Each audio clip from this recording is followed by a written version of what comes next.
What's up everyone, the Free Tips here with a new video. Today I'm here to give my first opinions on and impressions on the Vulp Pro. I got this thing 3 days ago I think, and I've been flipping this thing kind of non-stop for the last few days, and I kind of gained some opinions about this. So today I'm here to share with you, and I know that a lot of people made videos about the Vulp Pro already, because it is the Vulp Pro, but I'm still here to give my opinions. I'm not going to talk about too much on things that doesn't really matter, like design wise. We all know this thing looks fucking sick.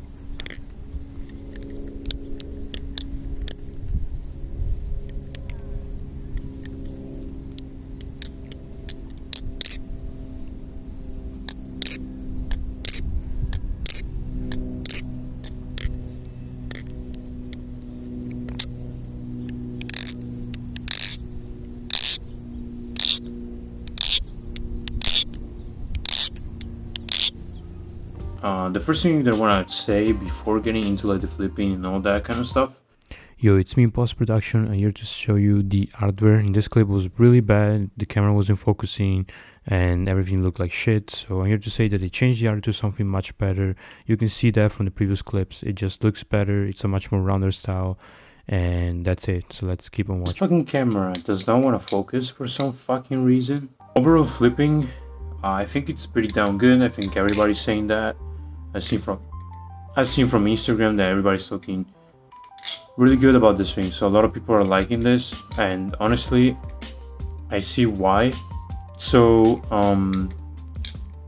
balance, this thing is like a slight handle bias, but like pretty slight. It's a pretty good handle bias.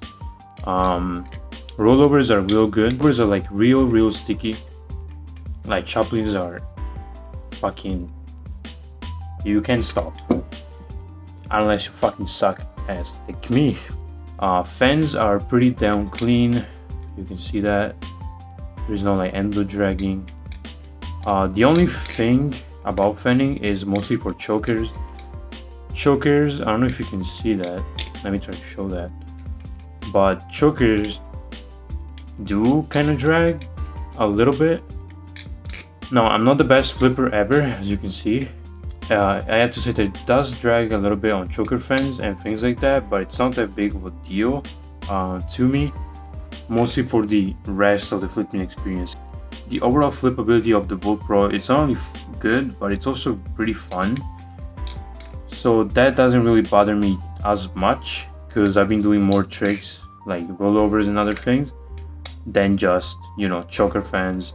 So yes, it does have the endo drag on choker fans a little bit, but it doesn't really bother me because the rest is just real fucking good. So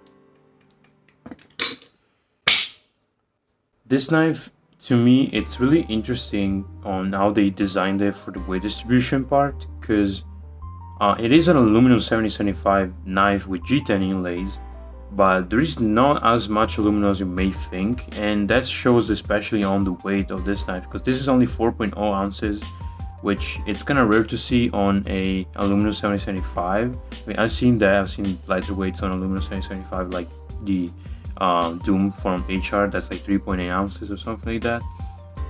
But this one, it's only 4.0 ounces, which is really fucking cool, because at the end of the day you're getting a like 6061 aluminum weight with the quality of 7075 aluminum, so you're getting something more durable but still light. So that's pretty fucking nice, and I really like the way they designed the old knife and its overall weight distribution to make it flip this way.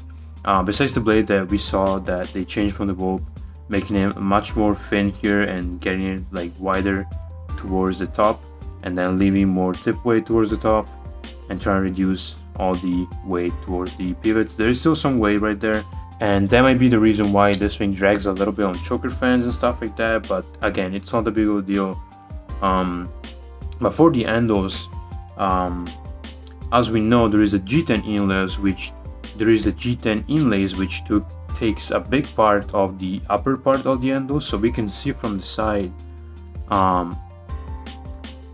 if I focus again, we can see there that there's definitely some aluminum, but it's not as much, and there is a big part of the G10 inlay taking place right there.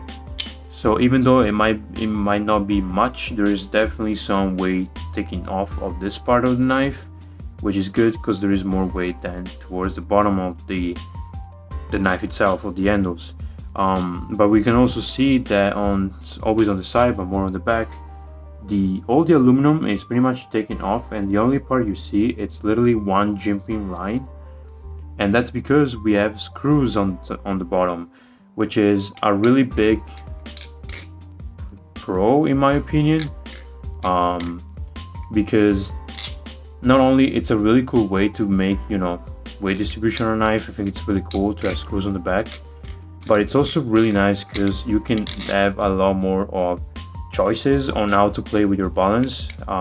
Maybe one day they will come with some kind of like inserts or whatever to put on the bottom of the handles, so you can add more or less handle weight to your preference. So that's a possibility that they can actually do, and you can actually have with the Vulp Pro. So another thing that I like about this knife is this big machine line right here, which definitely does take some weight from the middle of the handle and also gives pretty good grip. So that's another like little weight distribution kind of thing, but I probably is more for the grip factor, but it still helps with the weight distribution definitely. So this kind of weight distribution and design definitely gives a really good step up in my opinion to the overall knife, in terms of flipping, but also in terms of just design itself. I think it's really cool the way they just went, instead of just going for something like more simple like the Hydra, just for a reference, for something like made by the Maulis too, which is literally just, you know, slabs of aluminum 775 with definitely some details and texturing and, you know, whatnot. But you see there is a bunch of aluminum back there, so you do have the nice handle weight from the aluminum. So this brings me to another point, which in my opinion the Vulp feels a little bit different from something like the Hydra. Probably due again for the weight distribution, and I mean also the overall weight. It definitely makes these two feel much different. This one feels a lot more, again, heavy of course, but it also makes you feel a lot more stable, a lot more like there. You actually can feel this thing just flipping for you. It doesn't want you to do anything too crazy, but like it is there. You can do your tricks. And for the Vulp, to my opinion, this one it's a lot more agile, or it's a lot more, I don't know what to say. I would say like floaty. Like it feels like it floats. You can throw the swing everywhere. The swing screams aerials. To me, the swing screams mobility. I don't know. It screams a lot of movement to me, more than something more traditional. And I think that's pretty cool also as a flipping experience, because it's not as, you know, it's not as unique. It's not way too unique to be something weird, but it's also nothing too plain to be boring. For the one that cares, even though I'm definitely not going to be the first one saying, tolerances were pretty damn good. I've been dropping this thing on concrete for a few times. Tolerances does hold up pretty good, sound is pretty good. Compared to a Vulp, it is definitely much better. I don't think this knife flips anything close to a Vulp. Also the finish and the overall like feeling of the actual knife and the design and the actual machining and all that, it feels better than the Vulp. The Vulp in my opinion was too rounded, which I didn't like too much, and it was a little slippery. This one with the G10 completely destroys the problem, and it's not too rounded. It feels just right. It's really comfortable. There's nothing sharp. It's really well designed overall of a knife for the flipping and for the actual feeling and I can't really see any con. I mean, I can see some cons, maybe some things that you might not like the endo drag and stuff like that, or the weight distribution that might be a little off for someone, but I don't see anything way too extreme or way too weird to say that could be a big con.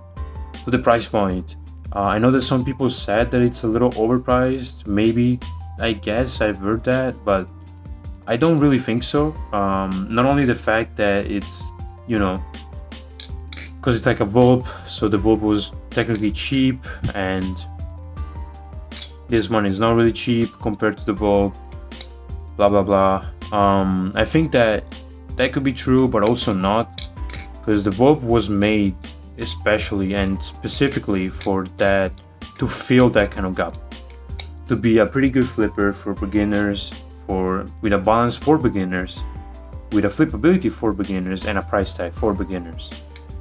But the Vulp Pro, it's made with a lot of taste and a lot of biasness in a way, or not a lot of bias, but just a lot of different likes on what the person, which is Will Erstedt, officially designed this knife liked. You can see that this knife is made by someone that liked this specific kind of flippability, this specific kind of feeling and whatnot. So it's not a knife made to be necessarily good for the price, or it's not a knife made to be necessarily a good flipper to upgrade. Maybe that's the idea, but in my opinion, it's more like something that it's made over some opinions and some likes and dislikes, which makes this knife what it is, and not the fact that it's like cheap and good necessarily, which is actually, in my opinion, really cheap. If you think about it, you're getting 7075, you're getting 2 different materials, getting G10 inlays, and there is a lot of details in the G10, because there is a lot of, like, you can see here, or even there's a whole line in the G10. There's a lot of machining to this ring, and like, I don't get how people say that this is overpriced, 140 bucks. When it first came out, when it first showed them on video, I thought this ring was going to be at least 180, and I was shocked that it was only 140. I think it's a pretty good deal. It's not bad. It definitely isn't bad for its overall price. So my first opinions and impressions on the Vulp Pro is that it's a really fucking cool flipper. Maybe not the most competitive, maybe not the most solid flipper. Opinion, it makes it fun and it makes it worth it, definitely. So yeah, I am a fan. I'm a fan. I think a lot of people are. You might say it's biased because Will Erstedt made it, but maybe it was for the Vulp. But this is pretty damn good. I can't lie, it's actually really good. So for all the haters, I'm sorry, but not today. Kinda. The only thing that I need to say, and that I need to show you guys, because I want to be 100% clear, 100% real with you, is that I have seen the Zen pin backing out a little bit. It's really hard to see. I'll probably take a picture, but you can see the Zen pin, you can see that sticking out from the safe handle. I've flipped it on concrete. It's not really normal. I will definitely keep you updated here on Instagram about the conditions on the Vulp. But so far, I would say pretty damn good, and I'm pretty impressed. I'm not gonna lie, and I'm really happy that Nabalis is doing what they're doing. This is the Vulp Pro for you. I hope you liked the video, and I'll see you guys in the next one. Bye.